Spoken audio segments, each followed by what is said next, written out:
on gender equality and entrepreneurship. My name is Mercedes Vela Monserrate, Associate Director at ADGM, Abu Dhabi's International Financial Center, where I'm spearheading the work on gender equality and sustainable finance. I'm delighted to be joined today by experts from Khalifa University, the Embassy of the United States in the UAE, and Abu Dhabi Executive Office, who will be providing insights on the future of gender equality and entrepreneurship. Without further ado, I'm going to turn it over to the panelists today to introduce themselves. Glenn, can you please start?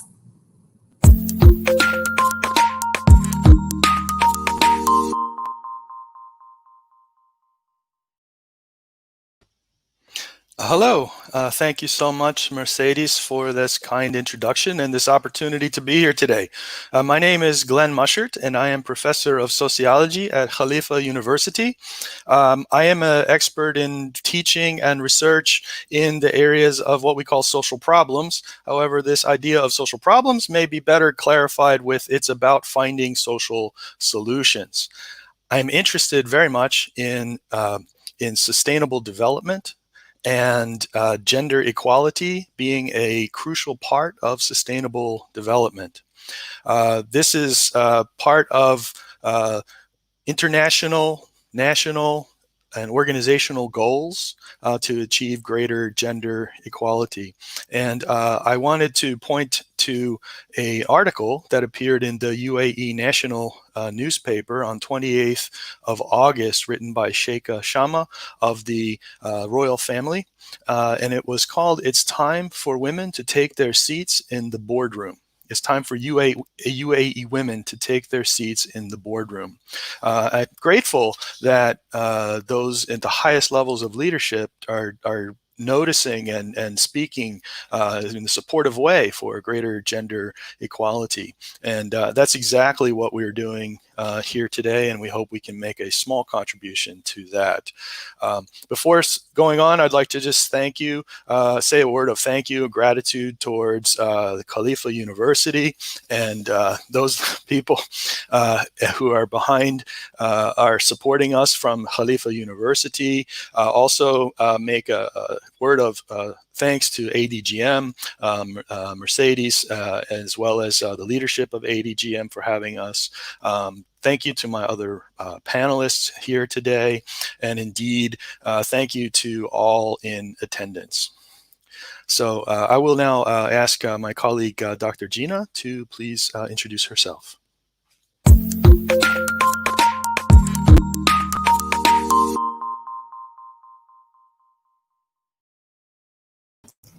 Good morning. I'm Gina Poncini. I'm an associate professor in the Department of Humanities and Social Sciences at Khalifa University.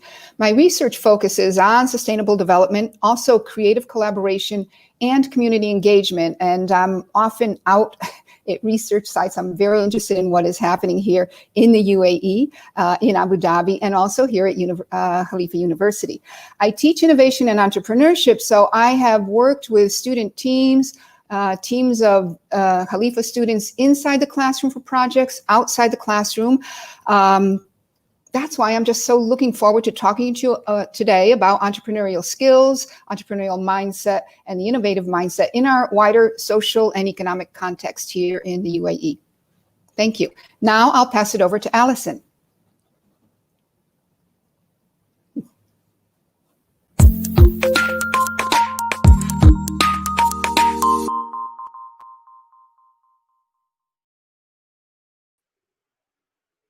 Good morning, everyone. I'm Allison Dilworth. I'm the Economics Counselor at the U.S. Embassy here in Abu Dhabi. And one of the big missions of our embassy here is to foster and promote the culture and the sectors of entrepreneurship and SMEs, especially within Abu Dhabi. And a personal passion of mine is women's empowerment. So I'm thrilled to be here today to talk about ways that we can work together to foster gender equality. And we have already been a partner of ADGM for a couple of years now on this issue, and I'm thrilled to be continuing that work with Mercedes. So glad to be here today with all of you. And now let me turn it over to Ruba Al Hassan.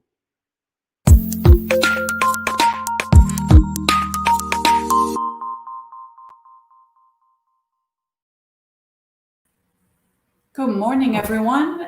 My name is Ruba Al-Hassan. I'm the Executive Director of a program called Ghadan at the Abu Dhabi Executive Office. Ghadan is a 50 billion dirham economic accelerator to catapult Abu Dhabi towards a knowledge-based economy. Within this program, we've created really exciting ecosystem builders and initiatives like Hub 71 at ADGM, where we incubate startups. My passion has been working on women's issues from the beginning of my career. It is nothing new for the UAE to be working on women's empowerment and women's development. It's been at the forefront of our leadership's agenda since the beginning and the establishment of the country. I worked back in 2002 on our first national agenda for the advancement of women. And what we're seeing today is very much the fruit of that labor. We still have a long way to go in entrepreneurship. I would love to see more women in startups. And I'm excited to talk to you today about what our government is doing with new efforts moving forward on how we're going to get there. I'll hand it back now to Mercedes.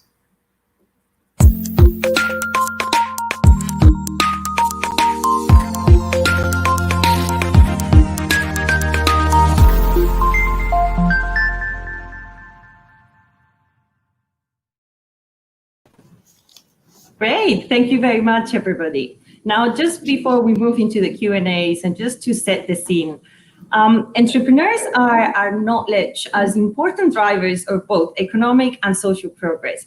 And therefore, entrepreneurial initiatives of the youth are regarded as a central factor for growth. Universities, therefore, playing a major role in spreading entrepreneurial initiatives among students.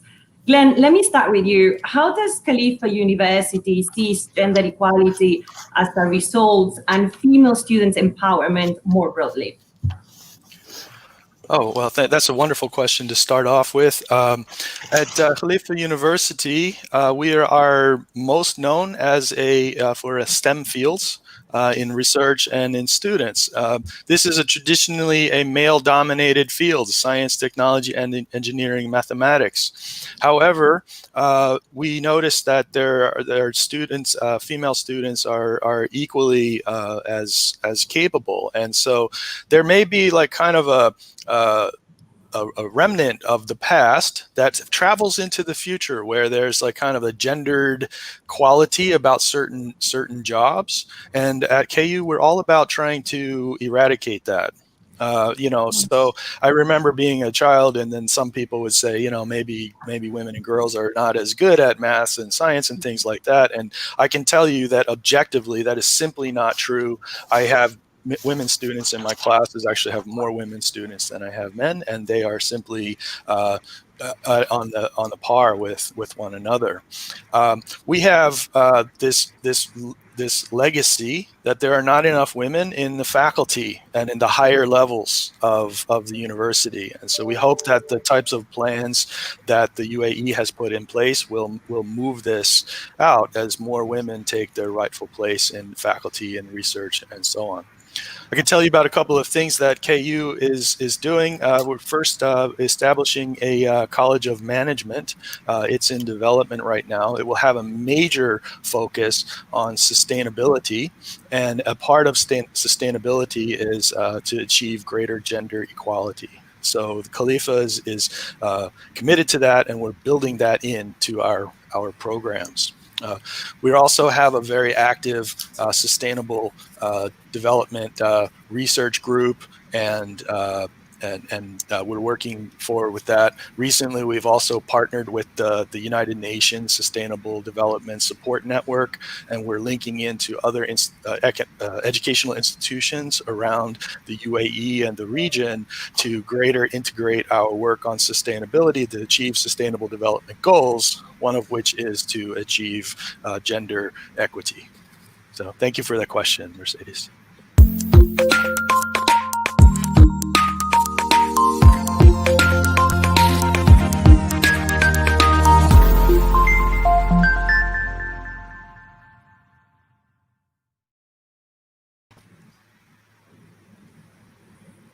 Thank you very much, Glenn. I understand that, in fact, one of your colleagues, Beverly from Khalifa University, that is very soon going to join the university, is going to publish a book entitled Women, Entrepreneurship and Development, coming up 2021. So we very much look forward to it. Now, Gina, building on Glenn's comments, what are the social and economic factors relevant to motivate female students to build entrepreneurial skills? Okay, yes, well, thank you for that question, because there's a society-wide, if there is value attached to these skills, the mindset, just as we see in the UAE, we have entrepreneurial education, innovation and entrepreneurship being taught now as a mandate on its way, the Ministry of Education.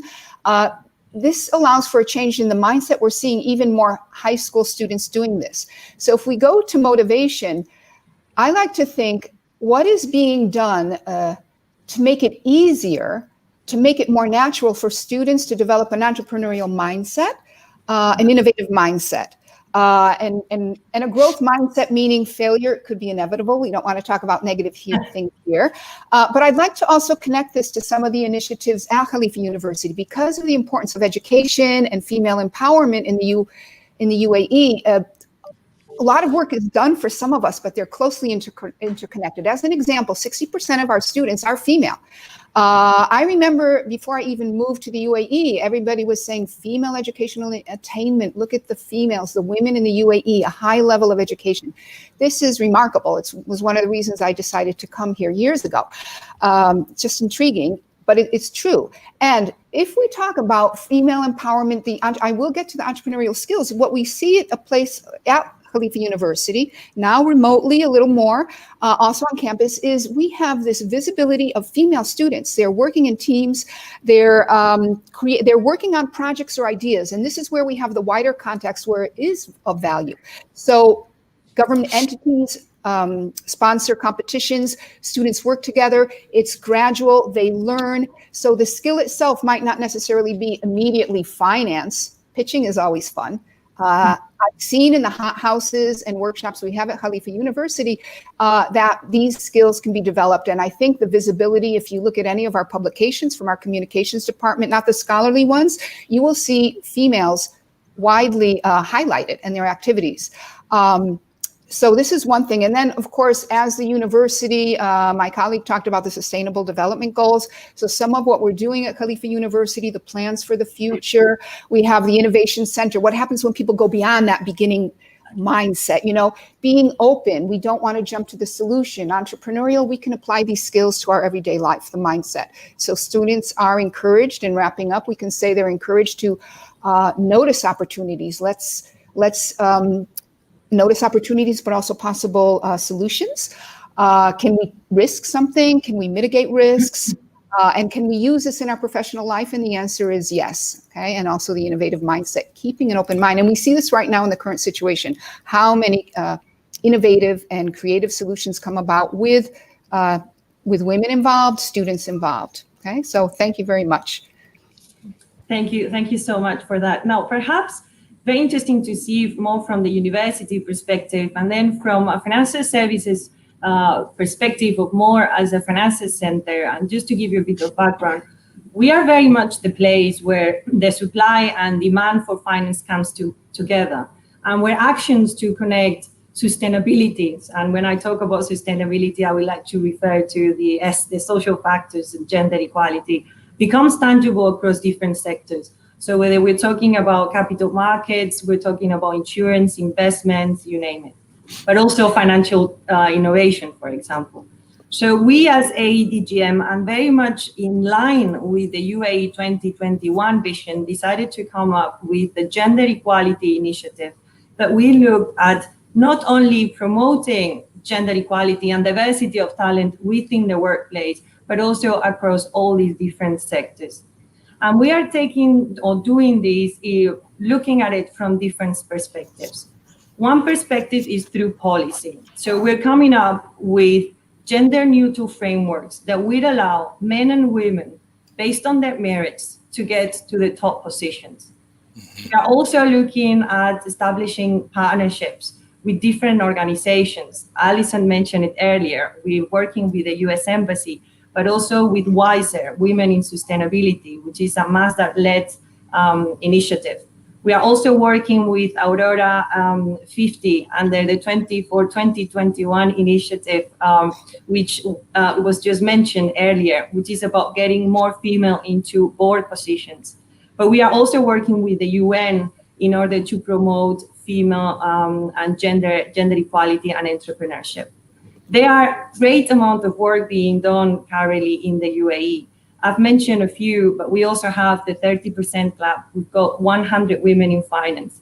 So we as a financial center, we do not want to duplicate this great work, but very much serve as a platform, a conduit to bring together all these great efforts in a coordinated way in order to amplify those efforts. But we are also looking at this from a financial services perspective, from the business side of it. I mean, clearly, this is of benefit for all of us. This is not a nice thing to have, but a must thing to have from a business perspective.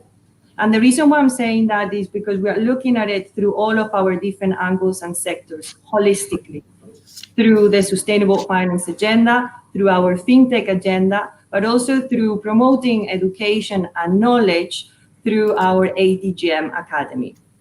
Now, I'm going to now turn it to Alison. Alison, we've been working with the US Embassy for the last 2 years now, promoting gender equality in the workplace and also across different sectors.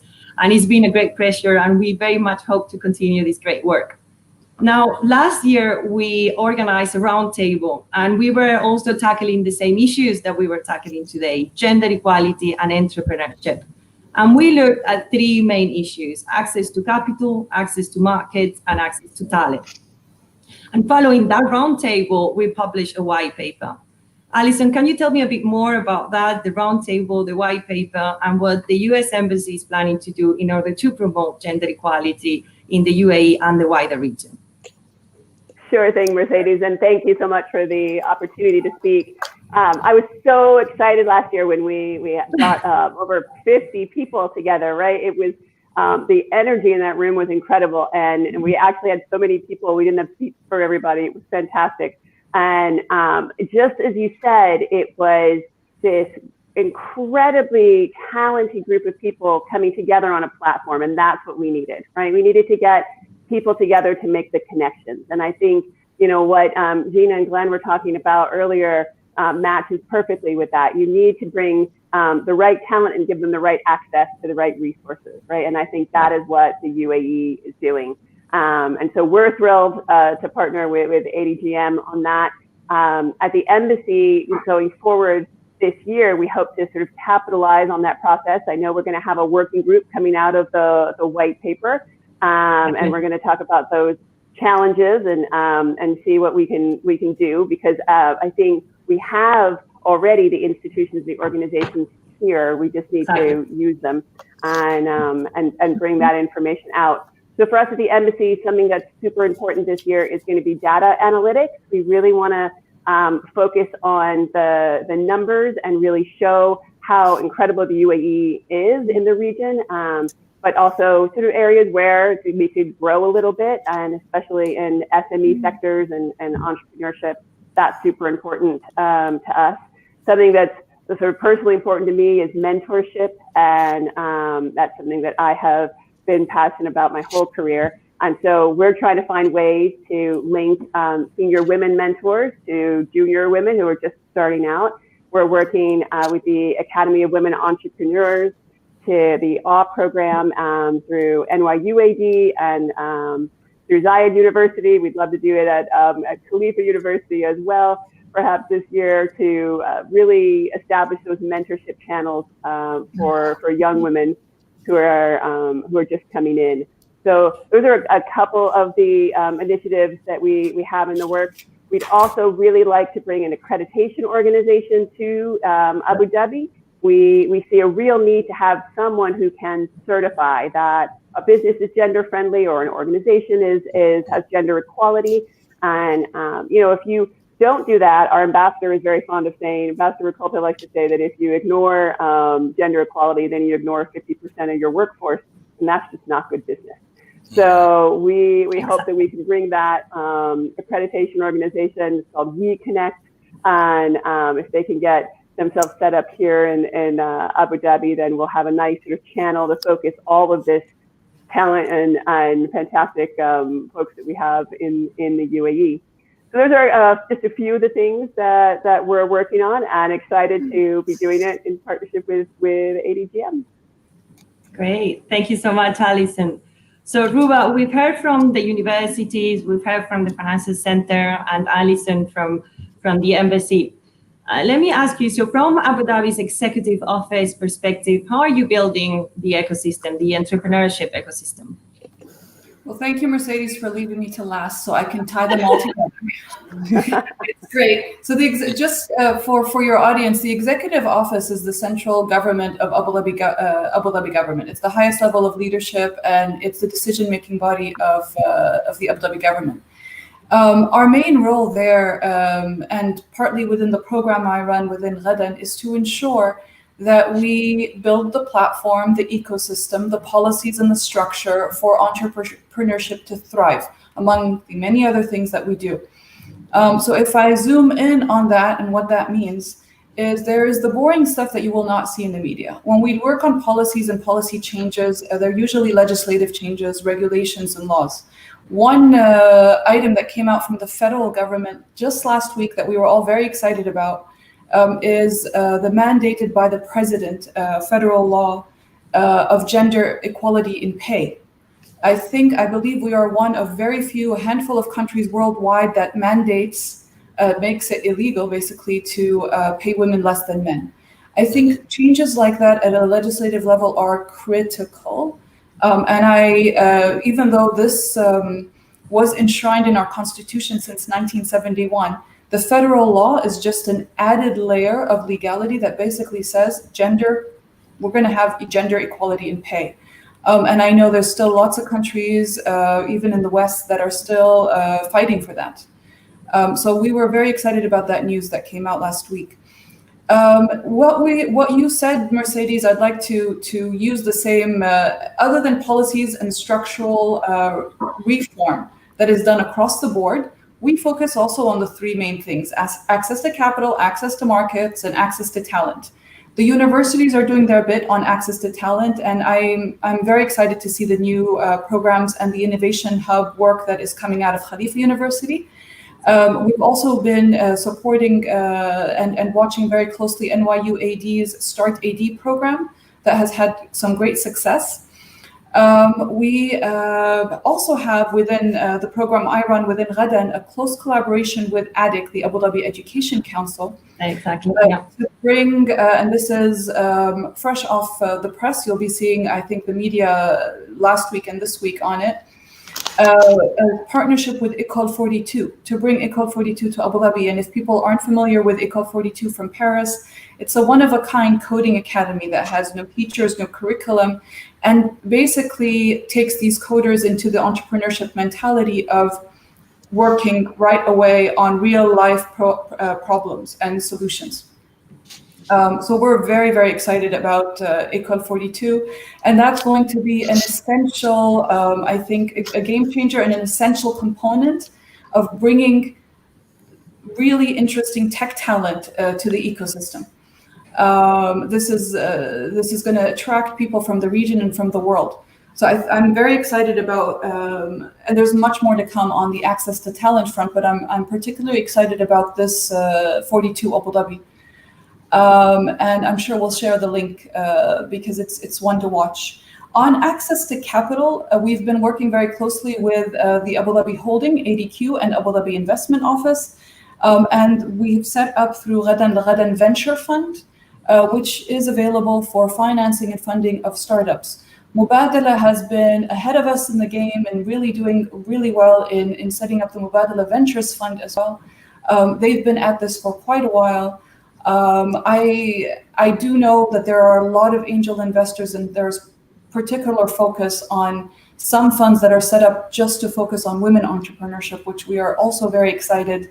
And we're excited to bring more funds to Abu Dhabi and to attract more VCs to come to Abu Dhabi. On access to markets, the main thing that we've been focusing on with our partners has been to attract really interesting tech companies, especially to the region, as well as finding ways to give access to markets in the region and globally. One big one that was a success from our Ghadan program was one of the largest Chinese AI companies, SenseTime, which is setting up their regional headquarters in Abu Dhabi as we speak. With them will come talent, with them will come the need for a lot of the services that the startups are providing. The other thing that is one of our shining gem in Ghadan, we incubated Hub 71. Hub 71 sits at ADGM. It's a really interesting incubator. As to date, they have 21% of their startups that are female-led. We're hoping that number increases, but we're really happy with the high number of applicants that have been coming in that are female-led. I'm hoping with their new CEO, who is an Emirati woman, I'm hoping that there'll be more focus and more increase of women-led startups. We're very happy for the support that ADGM gives to Hub 71 as well, and I know the leadership at ADGM is a huge supporter of pushing women to leadership and decision-making roles. My fellow panelist, Glenn, started this conversation with mentioning Sheikha Shamma Al-Nahyan. I'd also like to raise awareness to the multitude of initiatives that she has been working on. One of which is the 20 for 2020, and it's about getting women on boards. I think the more and more support that is given to get women on boards. At a government level, we have sort of made it a rule and a regulation to have a woman on every board. But with Sheikha Shamma's initiative to actually help train and develop women to be effective board members, I think we are going to get naturally appointments and selections of women that are really well qualified to be sitting on executive leadership boards. And I'm excited to see that. Mercedes, this is only one bit of a multitude of things that the government is working on, given the time constraint. And I think we in the UAE and in Abu Dhabi, every year for us is like 10 years anywhere else. We move at a really exponential speed. And I think the future is even going to be even faster. I'm particularly excited if people keep a watch on what's happening in the fintech space. We started with ADGM, a fintech sandbox. And I'm hoping that that will attract a lot of women-led fintech startups as well. We have 2 currently at Hub 71, Rise and BitOasis. And I'm looking forward to seeing a lot more women in the fintech space. That's an exciting space to watch. Great, thank you very much, Ruba. Perhaps on the Sheikha Shamma initiative, we'd like to highlight as well that we as ADGM, together with other financial services regulators and exchanges, it was EFM, Nasser Dubai, the IFC, and Abu Dhabi Security Exchange. We partner through the 20 for 2020 initiative, as you mentioned, to enhance female representation at the board level. This is crucial. And the reason why I'm saying this is crucial is because if you look at the data of the UAE, the UAE is doing great when it comes to gender parity at entry level, especially if you compare it with countries in the region. But that number drops dramatically when we look at senior managerial roles. In fact, the UAE has 70% of the country's universities graduates are women, but only 10% of the leadership of private sector companies in the UAE are women. So that's one of the reasons, and again, very much in line with the UAE government 2021 vision, and together with other international stakeholders, we are looking at gender equality. And when I talk about gender equality, I talk about diversity of talent within the workplace. This is not just a women's initiative. This is an initiative that promotes talented people to get to the top level in an equal way.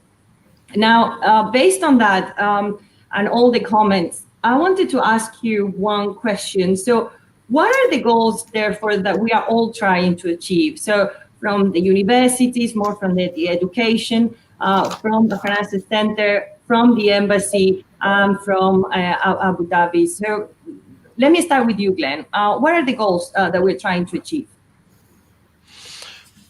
Well, we're very well linked into the highest level of goals, of the global goals, of the Sustainable Development Goals, the achievement and maintenance of human rights and the positive economic and social development for the world's population.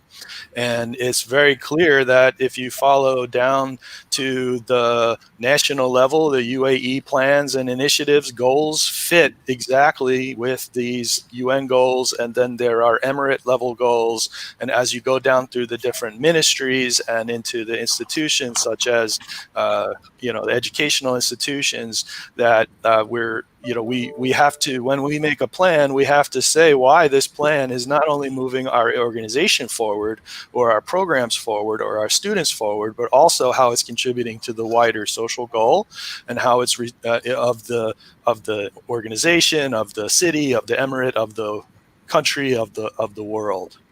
And we have so many people who are talented, who come from outside of the UAE, and to make a contribution. And so for the best people, that is actually one of the reasons why we come to the UAE, because we have such a dynamic leadership. We have these goals. The people set them at all levels. And as my colleague Ruba was saying, is that change happens at a massively fast pace. And so that's this excitement, is that I guess we have a day-to-day thing that we do with my research and my teaching and colleagues in administration things like that.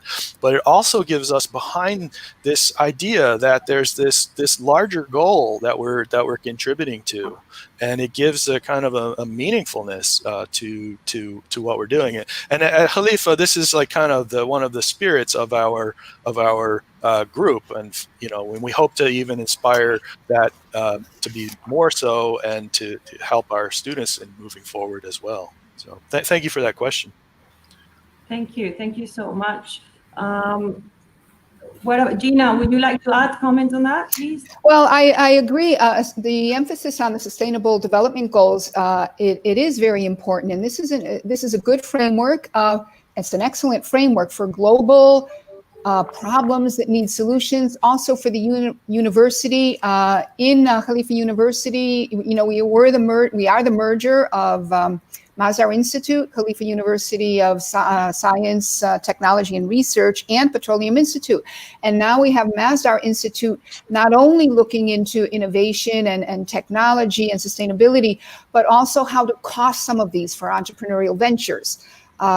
So, for example, we want the entrepreneurial ventures to be sustainable, and this is something that's very closely connected to it. So, and then I would like to say the framework is very good for the Sustainable Development Goals, because if we address all of them, we're addressing gender equality, we're addressing inclusion, and we're making the world, come closer together, less inequality overall, and then this helps us move forward as a world, as a planet. Great, thank you. Yeah, and I guess here the key point is that gender equality, or maintaining a diversity of talent across functions and different sectors. Also, we need to highlight the fact that this will improve productivity, it will increase organizational performance, but will also, very importantly, enhance the ability of companies to attract, but also retain employees. Alison, what are the goals you think we are all looking to achieve as well from the US perspective? Yeah, I think it goes right back to our roundtable last year. It's access to talent and information and capital. That's what we're all about, and what we're focused on this year. And I think Ruba already mentioned lots of initiatives of the government in all three of those areas. And we just want to keep going with that, because I'm the economic counselor at the embassy. So at the end of the day, we love the phrase, "Is the economy stupid?" And if it doesn't improve the economy, our economic relationship, our trade with the UAE, then we're not super interested. But what does improve our trade is increased business opportunities for women. And so that's what we're all about. Great. Our initiative actually looks at very much identifying clear objectives to reduce unconscious bias, but we are also looking, and it was discussed earlier, about policies and frameworks that companies can use in order to promote gender equality. And I believe Ruba mentioned it earlier, the UN, for example, we would like to promote not only within our own organization, but across our entire ecosystem, the UN Women Empowerment Principles that can be used in the workplace, in the marketplace, and in community. And I'm very happy to say as well that 80 companies in the UAE have already signed the WEPs, the UN Women Empowerment Principles. Ruba, from your side, tell me about your goals. So I think my fellow panelists mentioned a lot of high-level goals, but at the government, we're monitoring and tracking data that really quantitative and qualitative. So we're looking at things like the actual number of startups that are coming to Abu Dhabi, not just in terms of numbers, how many are female-led, but also in terms of the quality. What impact do they have? How many high-skilled jobs do they create? What actual added value is it to the economy and to the quality of life of people in Abu Dhabi?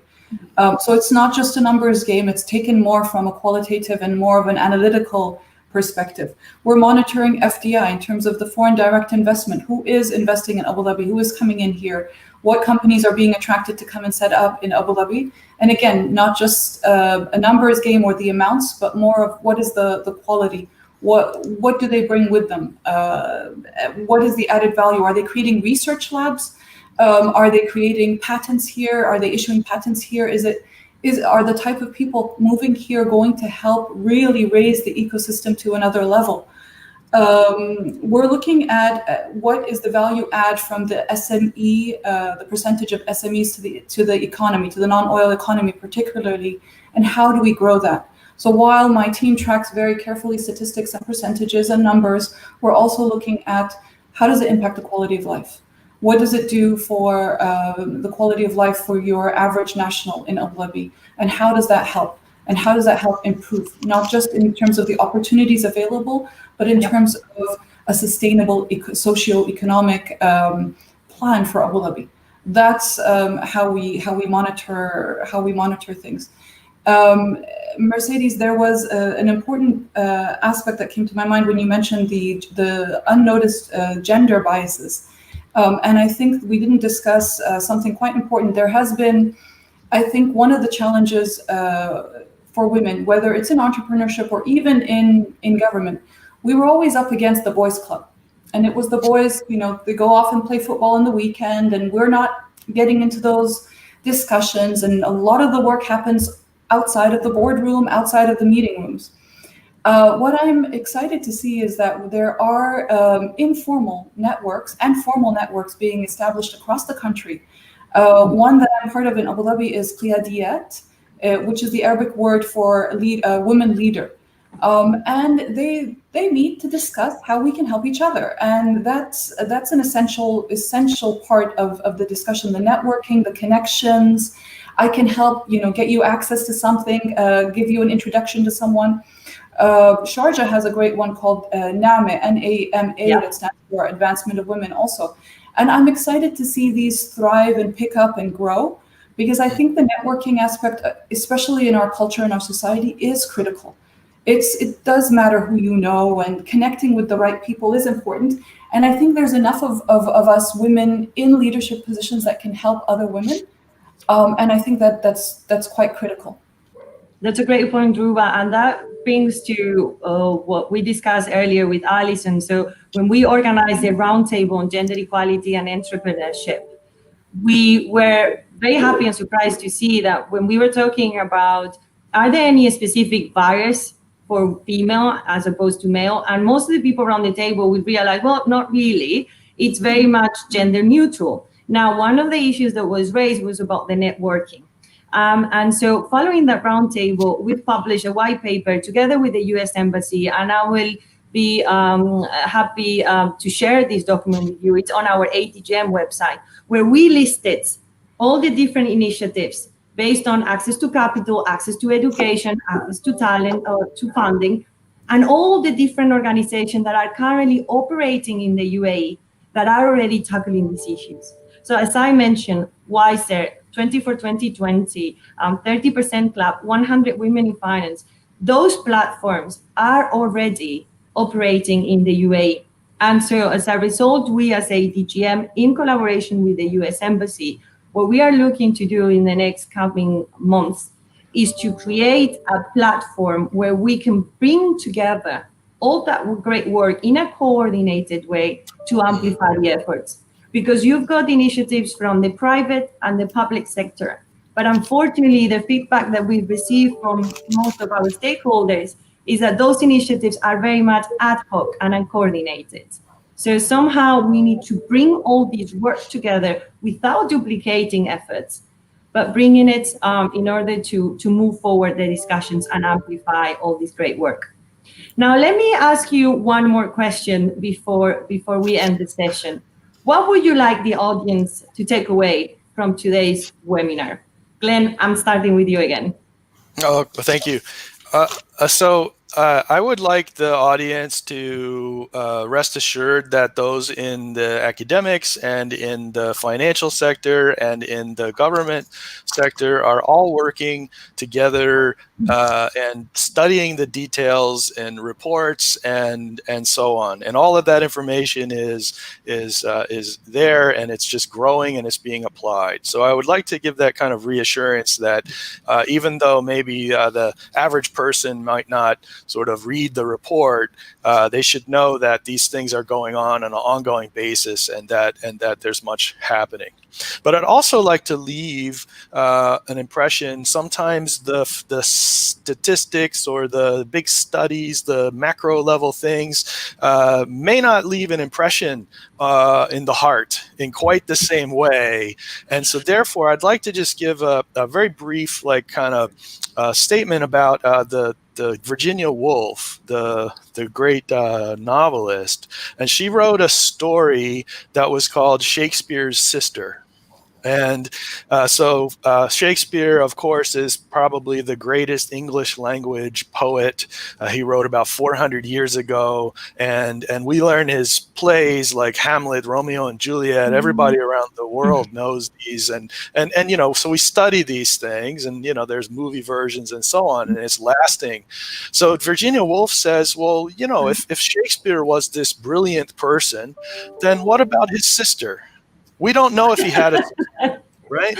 But we can assume that she was also tremendously talented and tremendously intelligent. And so therefore, isn't it a human tragedy that we don't have an additional body of plays and poems for our heritage for the world that was written by the Shakespeare's sister?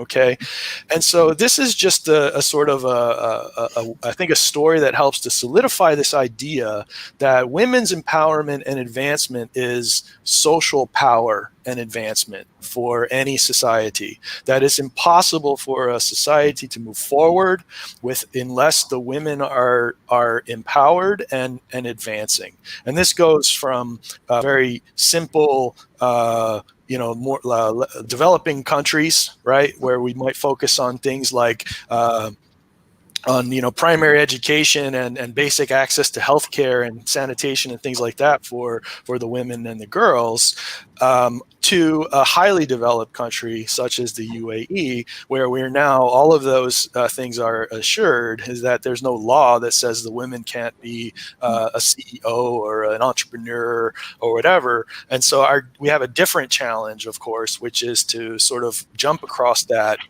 And we don't know, like, who is the Shakespeare's sister of the UAE, right? Like, she's there, and it's up to us to you know, kind of give her the opportunities and the encouragement to shine. And that's not saying that our boys and our young men aren't also outstanding, right? It's just saying that, you know, imagine, as my colleague Allison said, it's like 50% of the people, right? You lift up the entire society. And I just want to give that sort of like a more, like a less technical, of course, like more narrative statement to wrap off what I have to say today. Great. Gina? Yes, I have a takeaway, or what I'd like the audience to remember. I'm thinking mainly of our female students, but not only. And I'm also thinking of all these things I've heard this morning. And I'd like to say, the opportunities are out there. More are on the way. There's a lot of work behind them. Keep your eyes open. Whether it's Khalifa University, Abu Dhabi, the local media, social media, it's there. And then, develop your skills. Go for it. Don't be afraid to get your feet wet, we say, or don't, failure can be a growth experience. But it's really, when you hear the stories of even the student teams who have done things, there's a lot of trials behind it, okay? And so there's a lot out there if you've seen today. That's what I'd like everyone to remember. And keep your eyes open, because it sounds like there's a lot more on the way. Thank you. Thank you. Thank you so much. Alison? I'd like everyone who's listening today to know that they should ask lots of questions, ask for that access to capital, access to information. Find yourself a mentor, use programs like the one that we have at the embassy through the AW program, the great Kadan initiative. Find yourself someone who can guide you and give you advice. It's crucial in your career, and it just opens up so many opportunities. Thank you. Ruba? So if you're watching and you're not currently in Abu Dhabi or the UAE, consider coming. And if you're from within, the only thing I'd like to say is a quote from our founding father. And again, Sheikh Zayed talked about women from the beginning of this country. He realized that yes, without 50% of the society, you cannot build it. But one less famous quote of his that I found recently, and this is a rough translation. He says, "Our job is to provide an environment that unlocks women's potential. If you give them this environment, I am confident that women will perform nothing short of miracles." And this is not a recent, this is the late Sheikh Zayed. So we've been talking about promoting and supporting and giving the platform and the environment for women since the establishment of this country. And I think the opportunity is there to make any woman, any entrepreneur's dreams come true. And I think they have to have grit and perseverance and keep their eyes open, as my colleague said. But I think this is definitely one of the best places to be in the region as an entrepreneur, and especially as a female entrepreneur. Thank you, Ruba. And from my side, what I would like to highlight as well to the audience is that I think that when we talk about gender equality, it's perceived wrongly. People think, when I talk about gender, people think that I'm talking about women. When I talk about empowering women, they think that I'm trying to fix the women or helping the women. And that's not the case. That's the issue. Gender equality is not about women. It's about diversity of talent. It's about improving the system to make it more inclusive, more diversified. And most importantly, I think we need to start shifting the discourse, going back to Ruba's point, to one that is dominated by a business rationale, where gender means all of us, and where gender equality and diversity is perceived as a means to better perform, to innovate. And I think that's one of the reasons why our chairman commissioned this work on gender equality, because it should be about our merits, it should be about our talents, regardless of who we are. So I would like to thank you all very much, Glenn, Gina, Alison, and Ruba. We really do appreciate your inputs. It's been great having all these discussions and your insights. And a special thanks, of course, to Khalifa University for partnering with us to bring people together and to build a common understanding so that we can move things forward together. Thank you all very much for attending. Thank you.